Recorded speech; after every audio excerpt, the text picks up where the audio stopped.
Lisa here. Welcome back to my channel. Welcome to my May favorites. How are we here already? May was a weirdly fast and long month at the same time. Did anybody else have that experience? Yeah. Anyway, welcome back. I love doing these. These are giant show and tell. Yeah, I'm excited. I don't know if this one will be long. I feel like I don't have as many things next to me as I normally have, so I guess there weren't as many individual things that were May favorites, but I also feel like I had some really big experiences this month, so I'm gonna be talking about that. First off, can I just say randomly, let's start with random, why not?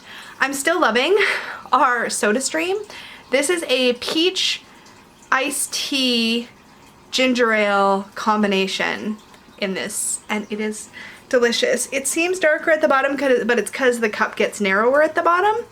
But this is yummy. Look at all them bubbles. It makes me happy. The bubbles make me happy.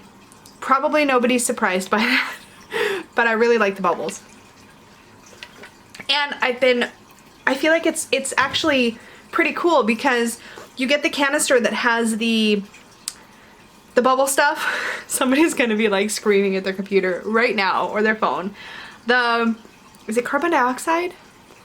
The air that you put in there, I feel so dumb right now.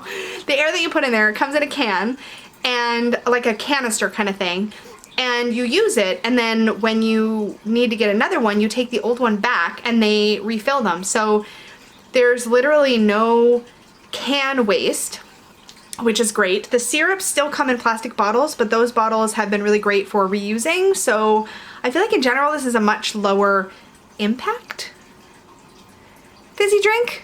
I mean, I'm sure it still has its issues. I'm sure it's still got plenty of issues, but it seems much better. And I definitely like being able to craft my own beverages. So still loving that. Also in the kitchen gadget category, because I'm pretty sure that's not a whole category, but my random section lately has definitely been in the realm of kitchen gadgets. The other kitchen gadget I cannot stop talking about is the air fryer. For years, air fryers have been out a very long time. But this came about because our eldest and his girlfriend have an air fryer, and we're like, yeah, we use it like every day. I'm like, how do you use an air fryer every day? Like, isn't it for like making food crispy? Do you know how many foods are yummy when they're crispy? Lots of things. Lots of things are yummy when they're crispy. So pretty much that whole device is my favorite. We've definitely been using it almost every day. It makes amazing and fast roasted potatoes. We've put meats in there. Peggy made some kebabs. She tried to make a cake in there. That was okay. Don't know that I recommend, but it was okay.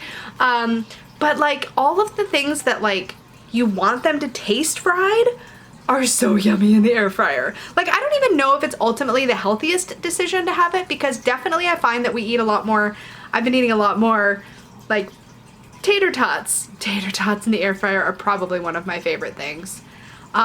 Also taquitos. Also other things that come out of the freezer and go right into the air fryer, like mozzarella sticks. Oh my god. I love me some mozzarella sticks and marinara. Okay, I'm making myself hungry and I haven't had dinner yet when I'm filming this. So I'm gonna move on from the air fryer, but it's amazing. It is amazing. It's kind of like, it's basically a small convection oven. It's like, it gets hot, it's kind of small, and there's a lot of airflow. So that's basically it. I always thought they were way more complicated contraptions than that, but yeah, I'm in love. Really liking the air fryer. So basically my favorite foods, I literally wrote in my little favorites book here for food, I literally put everything cooked in the air fryer was my favorite. I don't know if I have any other food specific things to highlight. Pretty much just everything in the air fryer. I think that's what it is. How sad is that? I know. Oh, I can mention, unless I mentioned them last month. Did I mention them last month? The butternut squash, I did mention it last month, I think. The butternut squash ravioli from the Cactus Club, because they've been doing curbside, like you can go pick up your fancy dinner, and that butternut squash ravioli with like the sage butter sauce and like the prawns on it and like the fried little sage leaves. Oh my god, it's so delicious. Okay, but I did mention that last month. I did have it again in May, so there's that. But mostly we've been just been putting things in the air fryer, eating other things too, but putting a lot of things in the air fryer. That's like 3 minutes talking about the air fryer, so I'm gonna have to move on, but just trust me, Air fryer, amazing. I don't know if I would ever bother buying a deep fryer. Again, we had one for a while. Oh, and wings. Oh my God. Wings came out good in the air fryer too. You just have to be patient with them. They come out good. Okay, I'm moving on. I'm gonna move on, I swear.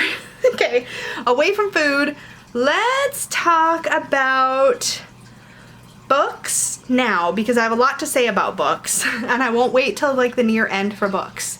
But I have a lot. Oh, no, I don't want to talk about, yes I do. I can't make up my mind. I should plan these better. Welcome to the chaos that is my brain. All right, I'm gonna do books. I can do it. I can do it. Okay, I've got a bunch of exciting things to talk about in books. So, first of all, I finally finished Women Who Run with the Wolves. You guys, this book, if you, I mean, where do I even start? There's so much substance to this book. I will say it was definitely written with women in mind, so if you are not, if you don't feel identified with the woman archetype in general, this may be a struggle. I don't know how I would feel reading this if I was non-binary or trans or male or masculine. I don't know if I would have had the same experience with it.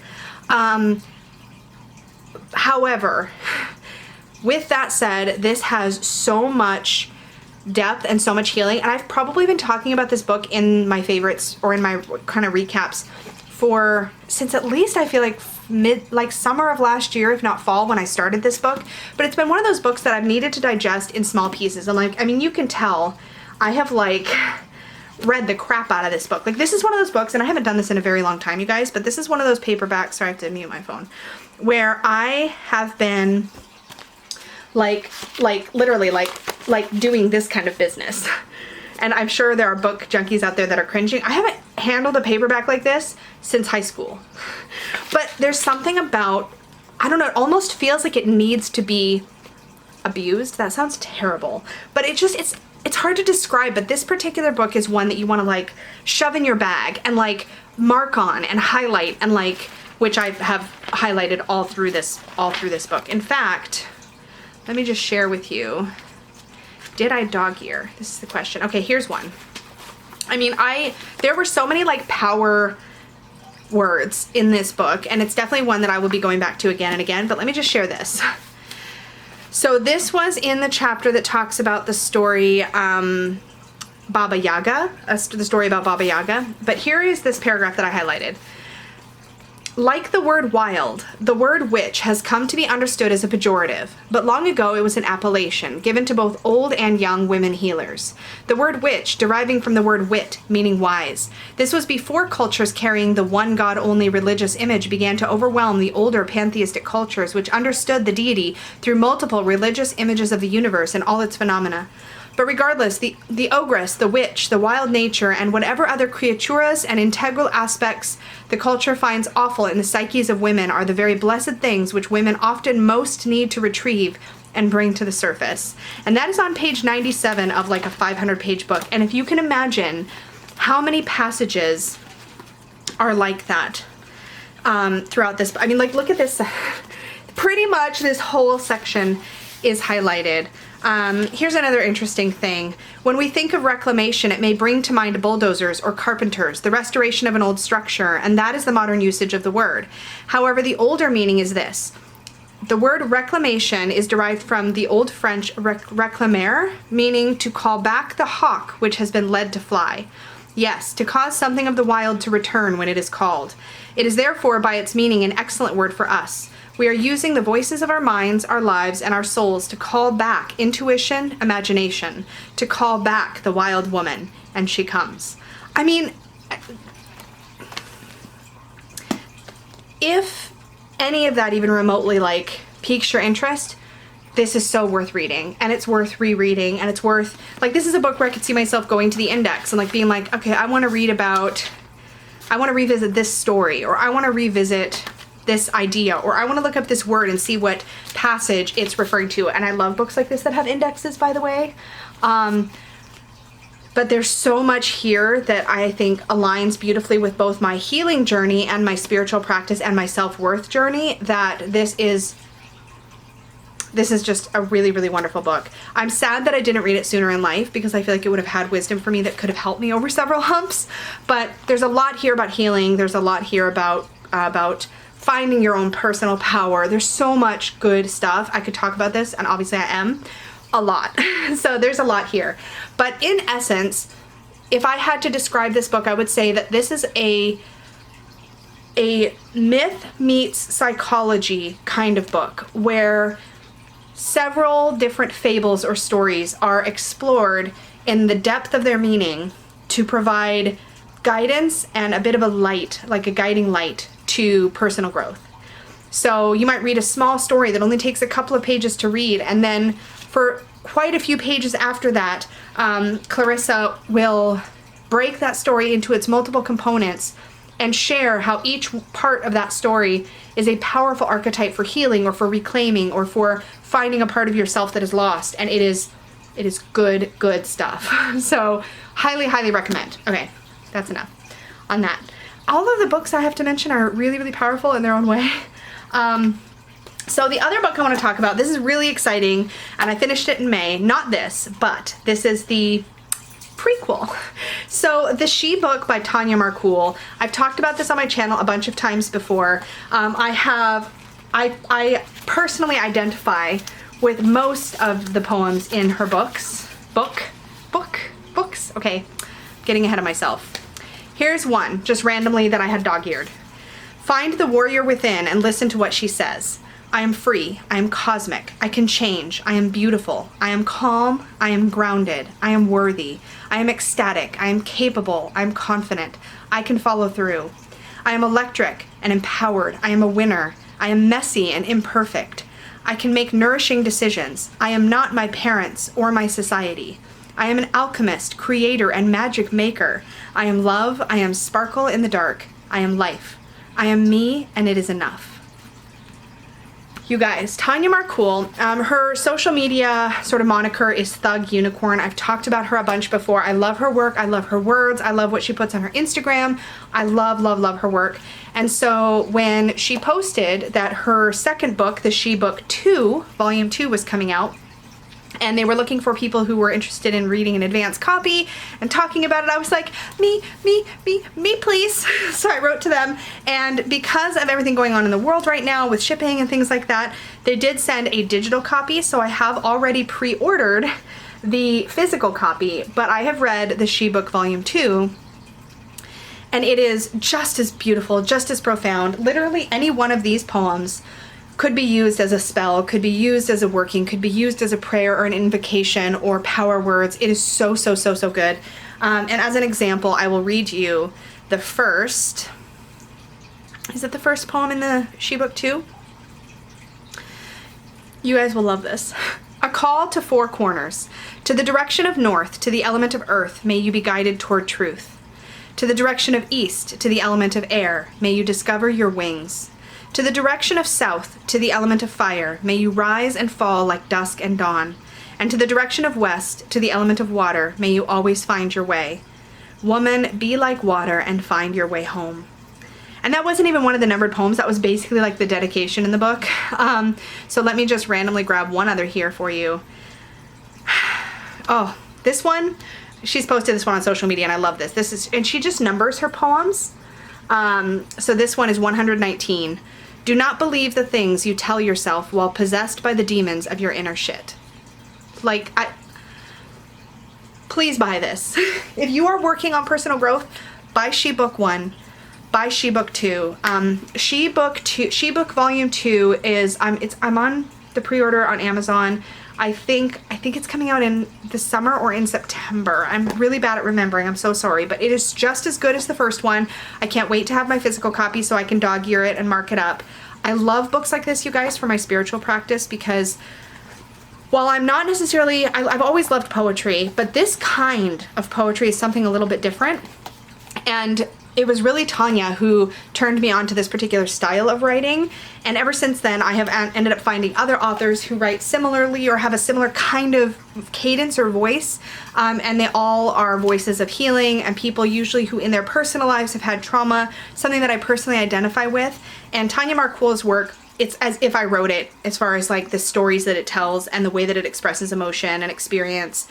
So good. And I have to also shout out, this is a very book heavy favorites, but that's okay, just hang with me. There's at least 2 decks coming, but I totally understand if too book heavy. I get it, it's okay. But the other book I picked up during the Hay House sale, and this is called Home Remembers Me. Is it Home Remembers Me? Yeah. It's actually embossed, so you can't see it. The words are here, but they're embossed. They're like textured. It's also, of course, on the spine. Home Remembers Me by M. Claire. I'd never heard of this author, but there was a couple of samples, I think, of the poems on the Hay House site. This book is also really cool because it has those like kind of like parchmenty, like torn edge pages. I don't know if it's showing on camera. I can't really tell in the viewfinder, but really good. And I've marked 2 to share with you because I can't help myself. Thank you for bearing with me. So this one says, opening what has been closed. So the poem, opening what has been closed, letting light in, you stir, move again, keening, arching, dying to the warmth. So many times, my God, so many triumphs within each of your darknesses, opening what has been closed, letting light in. Like, are you kidding? And this one, to love yourself. I mean, hello, you guys know I was gonna be all over this one. To love yourself, start here. Take your own hand, put it to your lips. Then lay the soft of your cheek to the round of your shoulder, where the faint musk of the enduring dreams and the labors of your life perfume you. It's a start. It's a beginning. Now the ache of your heart has a surface. Like, books like this, I don't know how to describe, but they pull something out of me and they inspire me and they make me feel full. And yeah, so if you are familiar with other, these are wonderful for use in a magical practice. I know I've probably said that already about Tanya Marquoul's, but this one as well, M. Claire, so good.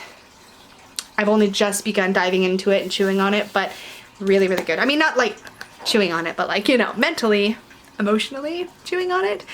There's something about poetry, and I think the reason that it speaks to me the way that it does is because when I was young and going through a lot of tough things, I wrote poetry as a way to express my emotions. It wasn't this good, but I wrote poetry, and so I think it just touches a part of me that's like, it like accesses directly some of my experiences in a way that it just is so healing and nurturing, and I absolutely love it. So books like this are so important to me.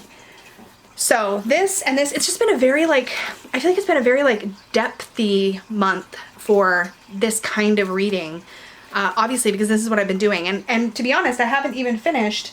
I talked last month about being on book, I think 4 of the Throne of Glass series. I'm on Heir of Fire, no, not Heir of, I finished Heir of Fire. I'm now on Queen, oh boy, I'm so bad with series. Let's check my library. What am I on? Queen of Shadows, which is book 4 or 5. That's where I'm at. I'm at Queen of Shadows, and it's good, but I haven't finished it, partly because I've been reading this other sort of like meatier stuff, but I'm really excited about the other things I've been reading. So can't speak to Queen of Shadows yet, but Heir of Fire was so good. So if I didn't mention that last month, loved it. Still working through the next one, which also means I'm a little bit behind on my Owlcrate book. So I haven't read my Owlcrate April book yet, but that's coming up after when I take a break from my Throne of Glass series. Okay. Let's take a break from books for a moment and talk about herbs and crystals. So there's only one real herb that I worked with this month, and it is my motherwort. Look at my sloppy label. How terrible is that? And this is going to tie in with my magical working that I'm going to talk about briefly for May. So the magic that I did this month was not for me. It was for loved ones in my life. Both people who I did this particular working for, the energy around the working was mother-son energy, which was a really trippy sort of synchronicity, and it happened all on the same day, essentially, where I had sort of 2 mother-son relationships that were very close to me going through some stuff. And I did a working using motherwort.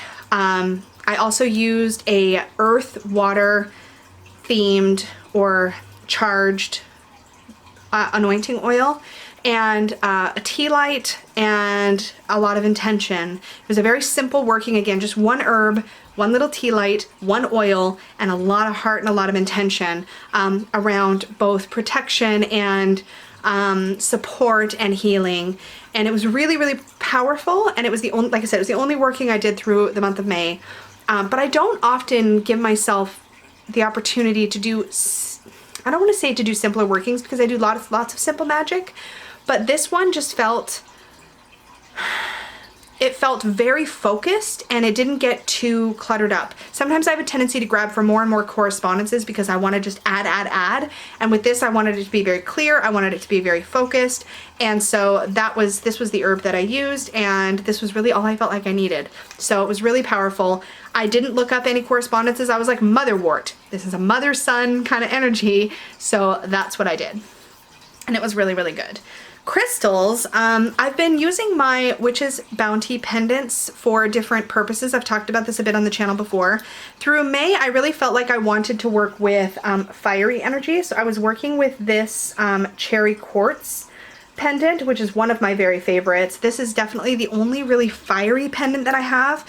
And in May, I was really called to pull in fiery energy. So this is the pendant that I wore through a good portion of the month. I've since switched out to my fossilized shell, aura-coated shell pendant, which is more, of course, watery energy and healing energy, and that's been really supportive as well. But this was the one I pretty much wore through most of May, I would say, is this fiery one. Before this, I was wearing my Angel Aura Quartz, which is sort of my like unicorny spirit associated crystal, but love this. My time is like, I feel like I've been talking a lot and I haven't shared very many categories. Let's talk about memories, or rather sort of, yeah, like memories and experiences. So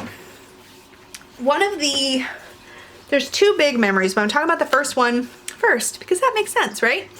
I had the opportunity to attend a virtual tarot conference, or divination conference, I should say more accurately, in May. In fact, it was last weekend.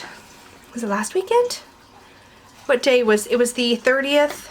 Yeah, it was the weekend of the 30th and the 31st. So it ran from basically Friday night, which was the 29th, all the way through Sunday evening, the 31st, in my local time. So it started really late Friday night, and then it ran through because it was a UK-based conference. And it was put on by Tony Poole, who is, I don't know if I'm pronouncing her last name right. I'm sorry, Tony, if you ever happen to see this. But she is the founder of the World Divination Association. And she managed to put together this conference with like 40 some odd speakers from all around the world, basically, speaking on all topics related to divination. So we had Lenormand speakers, tarot speakers, gypsy card speakers, magical practice speakers. It was very diverse and also really, really substantial. And there was so much content. It was actually kind of nuts. It was all live chats, but the videos, it was all done through Facebook. And all the videos were available to watch for a while after. I was actually overwhelmed a bit because I pretty much holed up in here at my reading table with my computer, my cards, my headphones, and like watching as many of these as I could possibly watch. But a lot of the ones I wanted to watch because they were in the UK were like at 4 a.m. or 5 a.m. So then during the day, if there was certain speakers that I was like, oh, I'll watch that one later, then I would try to replay the one that I really wanted to watch from like 4 or 5 in the morning. And there was just so much. I'm still getting caught up. But some of the highlights, let's see, was an amazing talk by Stephen Bright on using other cartomancy methods for divination, or for tarot rather. And he created this really amazing handout, which again, I'm not gonna share his whole talk because that would kind of defeat the purpose of doing it at a conference. But I will say that it was absolutely outstanding. Stephen is an amazing speaker and he has a YouTube channel. I will try to remember to put a link for that in the description box down below. But his talk was absolutely outstanding. And the methods that he talked us through ended up being kind of centered around different ways to approach court cards in small spreads, so 2 and 3 card spreads. And it absolutely informed the way that I will be reading these small spreads from now on. It was one of those kind of talks you attend where you realize that your way of reading has shifted in a really cool way, and it's just added a whole nother layer, and I'm so excited about it. So that was probably, if I had to pick one that was my absolute favorite, this one would be tied for first. I couldn't just make it the first. The other one that I was super excited for, and Steven and actually this talk were two of the ones that I was like, I have to. Oh man, no, there's 3 tied for first. Okay, well, maybe 4. You know what, I'm not gonna try to rank them because I'm really bad at that. But there was an amazing Lenormand talk in this conference by none other than Donna Lee Rose, who has the channel Tarot Tribe Beyond Worlds. This one I geeked right out on because Donna Lee, I think like a lot of us, Donna Lee was actually how I found the tarot community initially, because I actually came to this community looking for Lenormand content, because that was how I sort of found my way back, or found my way, I guess, into divination and social media, because my practice had always been my own until then, I guess. Not something I really interacted with others online about. But I was really curious about Lenormand. I don't remember how I first encountered it, but I remember that Donna Lee's videos are how I learned Lenormand. And she doesn't make a lot of content on her YouTube channel anymore, but there is a ton of really, really, really good content that will literally teach you Lenormand from start to finish, and how to read it and how to work with it on her channel, all free. And she's very generous with her knowledge, she's very generous with her information.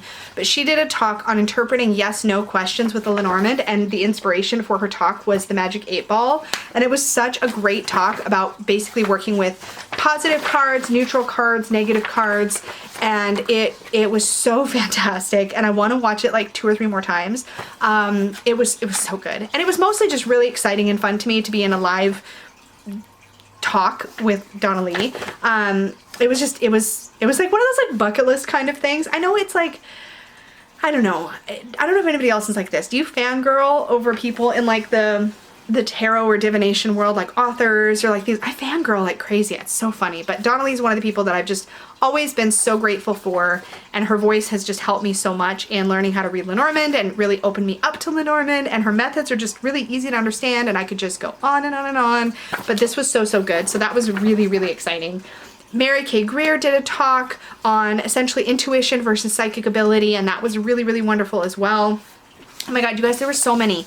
There was a talk on finding yourself in the court. There was a talk about how to interpret the Marseille Tarot court based on like what part of their body you're looking at and how each part of the body associates with different elements. There was one about basically animal communication. There's a couple talks that I have still saved in my Facebook videos to watch, and I've got to get cracking because I don't have much time left to watch those. In fact, at the time I'm filming this, I think I have like 2 or 3 days maybe to finish watching what I've missed. But there was so much good content, and yeah. Okay, so that was my, I guess, a big memory to share because it's super tarot related, and there was just, again, tons and tons of good stuff there. There's also some talks on Kipper that have totally piqued my interest about Kipper cards.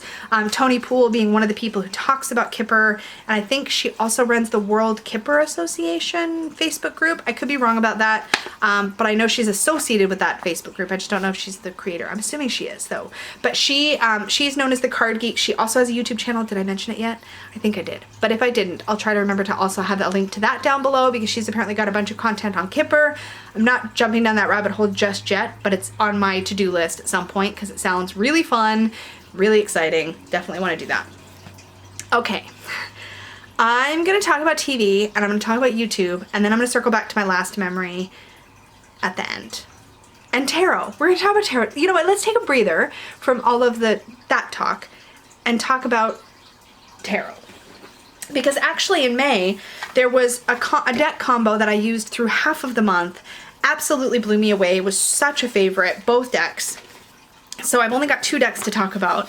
The first one of those is the Playful Heart Tarot by Kitten Chops. Zara is a bright light of a human being. And if you ever have an opportunity to meet her in person, she literally, as a human being, she like glows. I don't know if you've ever met people like that, but they like glow and they sparkle, and she is like that. And I am so grateful that I have her deck, because that energy is her heart and soul, you can tell, went into the creation of this deck, and it's so beautifully done. There's not a detail that is overlooked in my opinion. It's a wonderful deck to work with. But first of all, the tuck box. I've literally used this tuck box in examples before, similar to the Pagan Otherworlds deck tuck box, and I believe they are by the same creator because they both have a seal. I think it's Expert Playing Cards Company or something like that.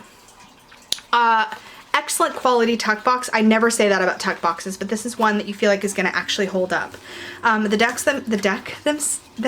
cards themselves are printed in a linen finish. They have really beautiful, colorful backings on them.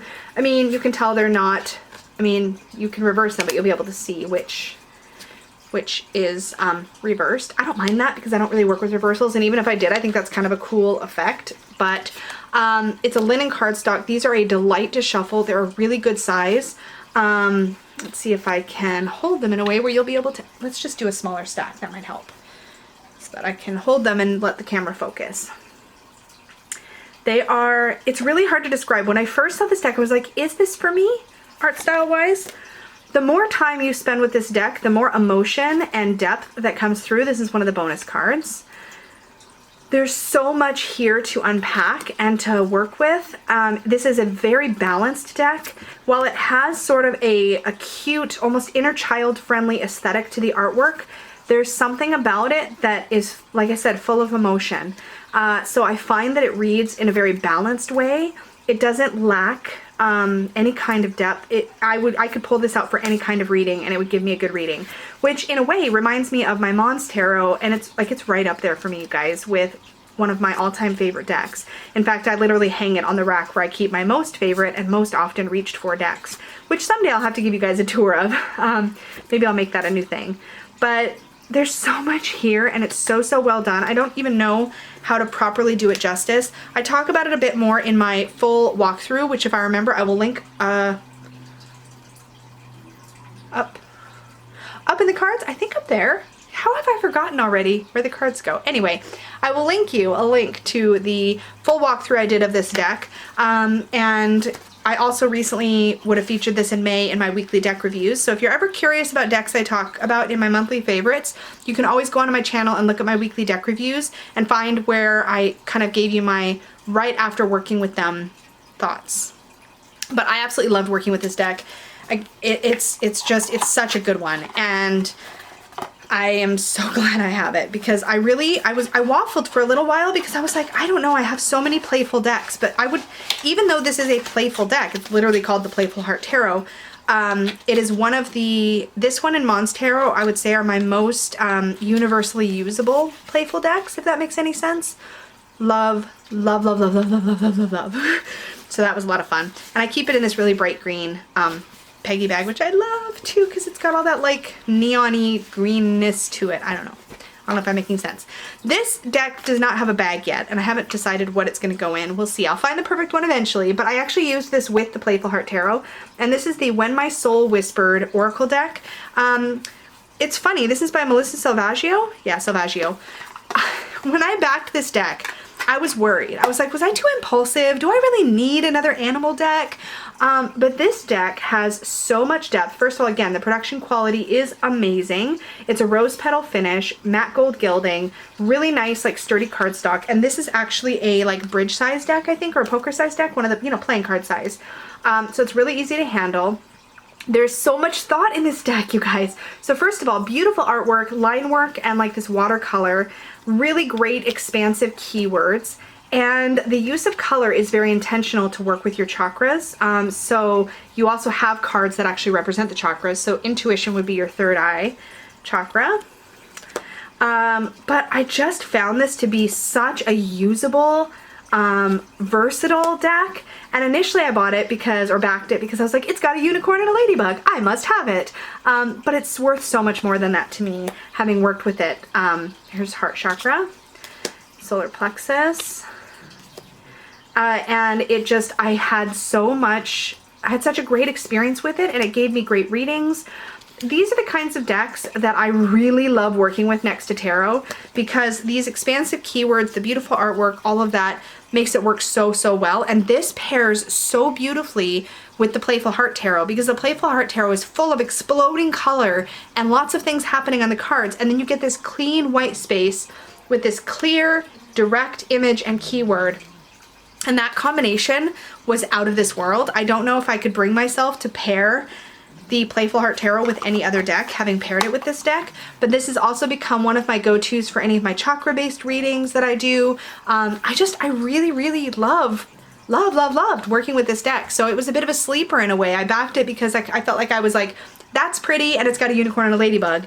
And then working with it, I just found so much more depth and so much more to it than that. Man, you guys, I am talking a lot. This May favorites. And I was like, my pile's so small. Not gonna have enough to say. Lots to say. Why would I ever doubt that about myself? I don't know. I don't know.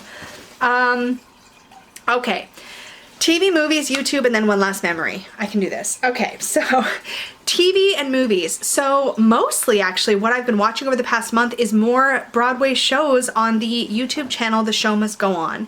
I've talked about this before. It's how I was able to finally get to see the Phantom of the Opera for the first time. Love Never Dies last month. Was Love Never Dies last month? Yeah, Love Never Dies was last month. This month, I got to see The Sound of Music. Now, this was the version that had Carrie Underwood as the... Sorry, I had to pet my dog so she would stop scratching. Yeah. So, it had Carrie Underwood as Maria. Shayla, please don't. Thank you. And,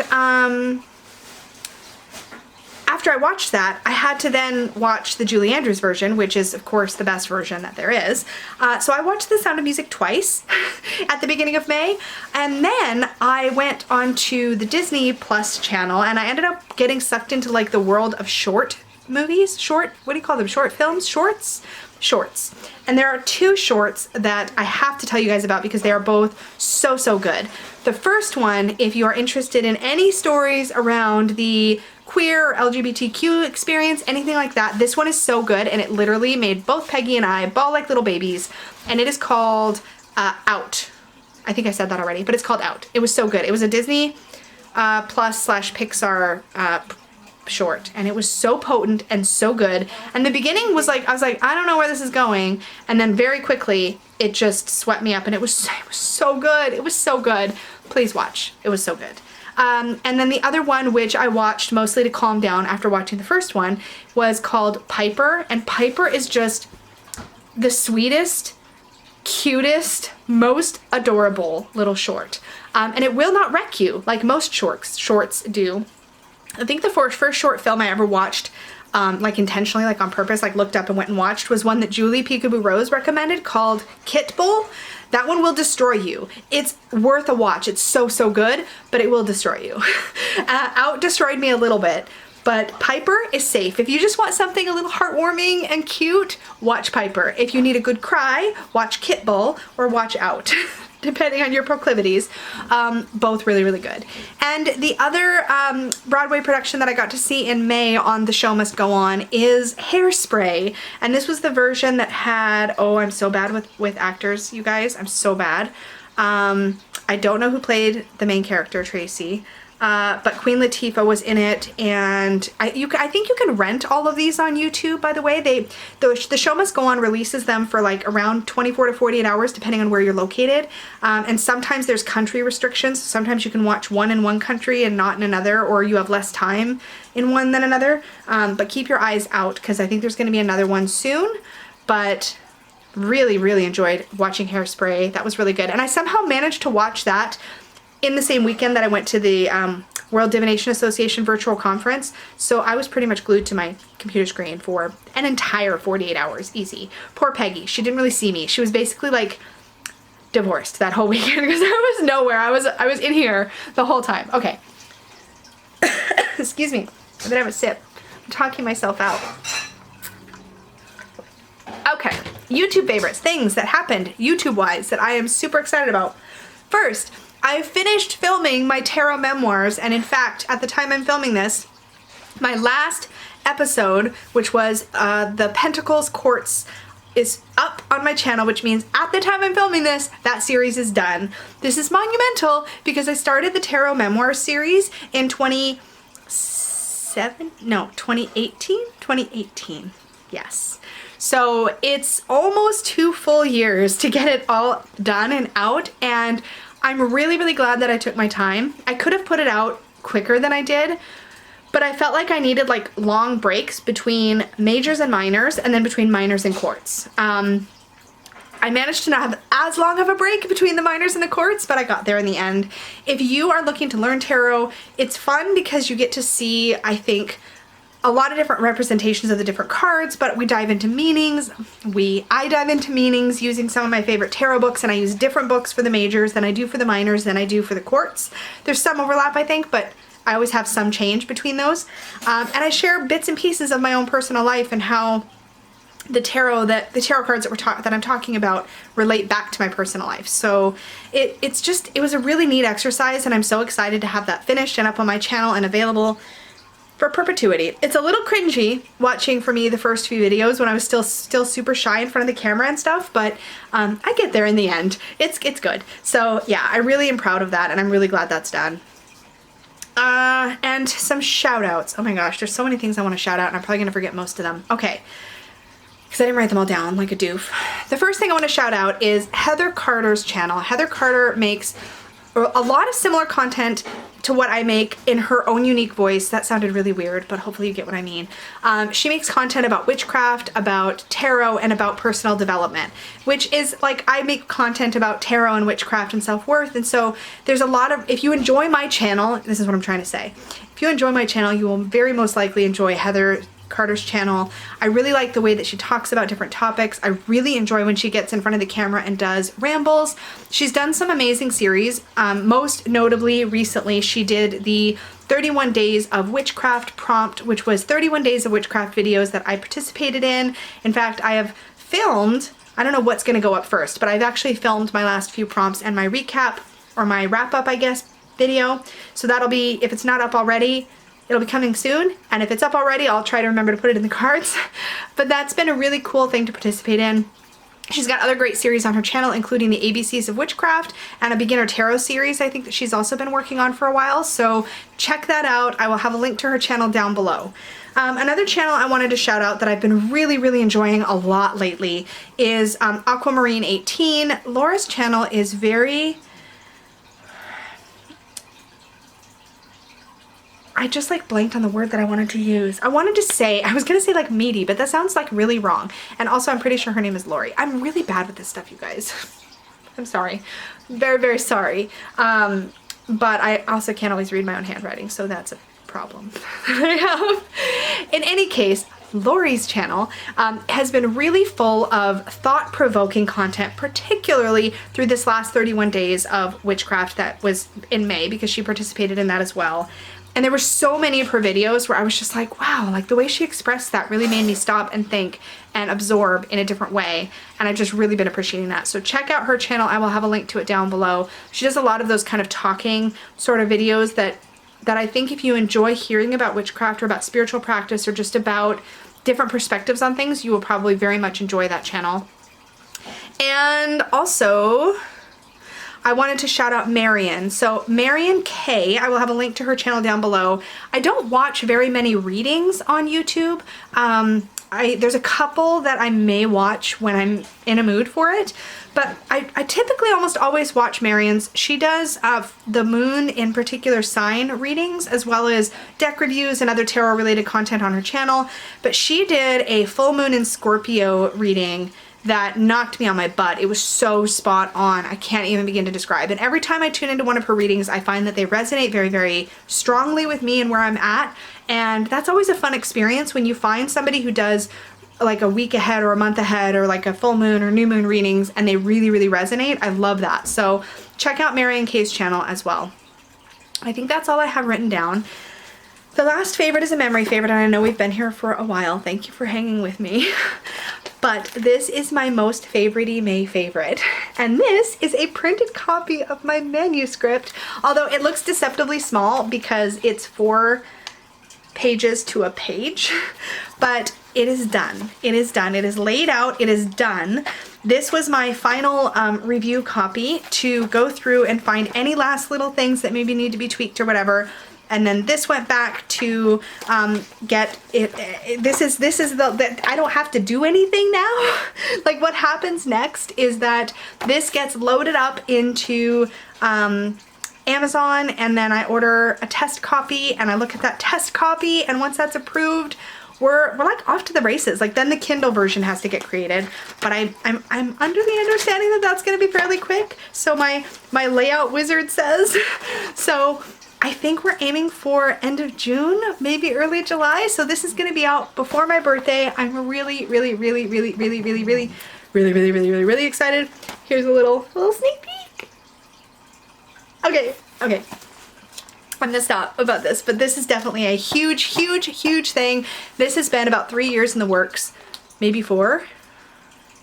Might be 4. 3 or 4 years in the works, and it's I'm so, I can't even describe. So I'm really excited, and as soon as I have a test copy, I'm sure I will make another video and share it with you guys. But until then, that's it for May. That was a lot. I had a small pile. It was a deceptively small pile, but thank you so much for hanging out with me and watching this with me. I'm really excited to put this on my channel, so I'll probably put it up like pretty much right away. I've got to upload it, and I'm gonna have to stick my part 1 and my part 2 chunks together because I went over my 30 minutes. But thank you so much. If you watched this whole way through, thank you, and thank you for being a part of this space and for sharing this experience with me, because that's why I do it. To share it with you guys. So thank you so much. Remember to like this video if you enjoy favorites in this video, and you know, because it helps the channel, and share if you know people who would be into this kind of content.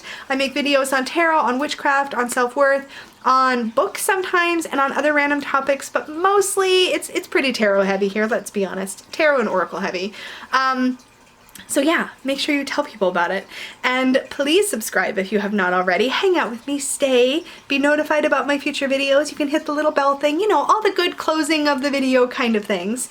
And if you want to book a tarot reading with me, man, I can't get my words out. If you would like to book a tarot reading with me, then check that out at supportivetarot.com. Alright guys, that's it for May favorites. I will see you guys in the next video. Bye!